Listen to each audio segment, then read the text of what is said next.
అందరూ ఎలా ఉన్నారు? బాగున్నారా? ఈరోజు వీడియో వచ్చేసి ఉగాది ఫెస్టివల్ రోజున ఈవినింగ్ వ్లాగ్ అయితే షేర్ చేస్తున్నాను అనమాట. వీడియో అనేది ఎవ్వరు స్కిప్ చేయకుండా ఎండ్ వరకు చూసి వీడియో ఎలా ఉంది అనేది కింద కామెంట్ సెక్షన్లో కామెంట్ చేయండి. అంతేకాకుండా ఈ ఉగాది రోజున ఈవినింగ్ టైంలో నేను ఏ టెంపుల్కి వెళ్ళాను అనేది ఈరోజు వీడియోలో అయితే షేర్ చేస్తున్నాను. వీడియో అనేది చూసేయండి. ముందుగా కోట్ల అంకమ్మ తల్లి దేవస్థానానికి అయితే వచ్చానండి. మార్నింగ్ టైంలో మనం అమ్మవారికి నీళ్ళు అయితే పోసాం కదండి. ఇప్పుడు ఈవినింగ్ టైంలో అమ్మవారి ఊరేగింపు అయితే జరుగుతుందనమాట. కోట్ల అంకమ్మ తల్లి దేవస్థానం దగ్గర ఎంత చక్కగా రెడీ అయితే చేశారో చూసారు కదా. ఇప్పుడు ఇక్కడ టెంపుల్లో అమ్మవారిని దర్శనం చేసుకొని బయటికైతే వస్తామండి. బయటికి రాగానే ఊరేగింపు అయితే స్టార్ట్ అయిపోతుంది. అంగరంగ వైభవంగా అమ్మవారి ఊరేగింపు అయితే జరుగుతుందనమాట. అమ్మవారి వేషాలు వేసుకొని అయితే ఎంత చక్కగా ఊరేగింపు అయితే జరుగుతుందో చూసేద్దాం. అండ్ అంతేకాకుండా ముందుగా అమ్మవారి టెంపుల్కి అయితే వచ్చాం కదండి. అమ్మవారిని దర్శనం చేసుకొని ఆ తర్వాత ఊరేగింపు కూడా చూద్దామండి. అమ్మవారి ఊరేగింపు చూశాక నెక్స్ట్ ఇంకొక టెంపుల్కి వెళ్ళాను. అది వీడియో ఎండింగ్లో అయితే చూడండి. ఏ టెంపుల్కి వెళ్ళాను అనేది గెస్ చేసి కింద కామెంట్ సెక్షన్లో కామెంట్ చేయండి. ముందుగా అమ్మవారిని అయితే దర్శించుకుందాము.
అమ్మవారి ఊరేగింపు స్టార్ట్ అయిపోయింది అనమాట. టెంపుల్ దగ్గర నుంచి ఇప్పుడు స్టార్ట్ అయ్యేటప్పటికే 9 కల్లా స్టార్ట్ అయిందన్నమాట. ఇండియన్ బ్యాంక్ మీదుగా వెళ్ళి నూకాలమ్మ టెంపుల్ దగ్గర అయితే నూకాలమ్మ తల్లి టెంపుల్ వరకు వెళ్ళి ఆ తర్వాత ప్రెజెంట్ వచ్చేసి రిటర్న్ అయితే ఇండియన్ బ్యాంక్ దగ్గర అయితే రిటర్న్ అమ్మవారి ఊరేగింపు. ఇప్పుడు వచ్చేసి ఇండియన్ బ్యాంక్ దగ్గర ఊరేగింపుతో కొంచెం దూరం అయితే నడిచి ఆ తర్వాత అయితే అమ్మవారిని ఎంత చక్కగా దర్శించుకున్నాక అమ్మవారి రిటర్న్ అయితే అయ్యానండి. రిటర్న్ అయితే అయ్యాను కదా, ఎక్కడికి రిటర్న్ అయ్యా అనుకుంటున్నారా? ఇంటికైతే వచ్చేద్దామని బయలుదేరాను. కానీ ఇక్కడ నుంచి నూకాలమ్మ టెంపుల్కి అయితే వెళ్ళామండి. అక్కడ కూడా అమ్మవారి దర్శనం చాలా చక్కగా అయితే జరిగింది. అమ్మవారి దర్శనం చేసుకున్నాము. నూకాలమ్మ టెంపుల్లో అమ్మవారిని కూడా చూసేద్దాము.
చూశారు కదండి, భక్తులందరూ కూడా ఎంతమంది ఉన్నారో.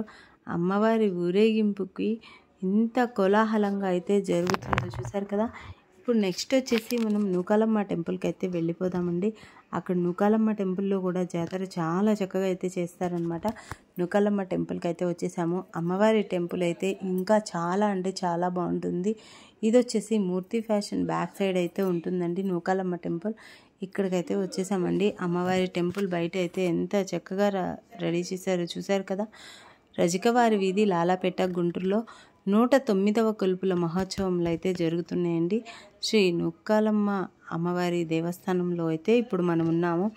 నూకాలమ్మ టెంపుల్లో ఫస్ట్ టైం అండి అమ్మవారిని వీడియో తీయటం అనేది. చాలా అంటే చాలా చక్కగా అయితే టెంపుల్ మొత్తాన్ని అండ్ అలాగే అమ్మవారి అలంకారం కూడా అంతే చక్కగా రెడీ అయితే చేశారనమాట. ఒక్కసారినైతే అమ్మవారిని అయితే దర్శించుకోండి. ఎంత నిండుగా ఎంత అందంగా ఉన్నారో, చాలా చక్కగా ఉన్నారు కదండి. నేను లాస్ట్ వెళ్ళిన టెంపుల్ అయితే ఇదే అనమాట. మీరు లాస్ట్ వరకు వీడియో చూసినట్లయితే కింద కామెంట్ సెక్షన్లో కామెంట్ చేయండి. నూకాలమ్మ టెంపుల్కి అయితే వచ్చాను. ఆల్రెడీ స్టార్టింగ్లో నేను అడిగానండి నెక్స్ట్ ఏ టెంపుల్కి వెళ్ళాను అనేది కింద కామెంట్ సెక్షన్లో కామెంట్ చేయమన్నాను. నూకాలమ్మ టెంపుల్కి వెళ్ళారు అని కింద ఒక చిన్న కామెంట్ అయితే చేయండి. ఈ వీడియో మీ అందరికీ నచ్చిందని అనుకుంటున్నాను. వీడియో నచ్చితే ఒక లైక్ చేయండి, మీ ఫ్రెండ్స్కి ఫ్యామిలీ మెంబర్స్కి షేర్ చేయండి. కొత్తగా ఎవరైనా మన ఛానల్ని చూస్తున్నట్లయితే సబ్స్క్రైబ్ చేసి పక్కనే ఉన్న బెల్ ఐకాన్ని క్లిక్ చేయండి. ఇలాంటి మరిన్ని మంచి వీడియోస్ కోసం మన ఛానల్ని సబ్స్క్రైబ్ చేయండి. Thanks for watching. Bye bye.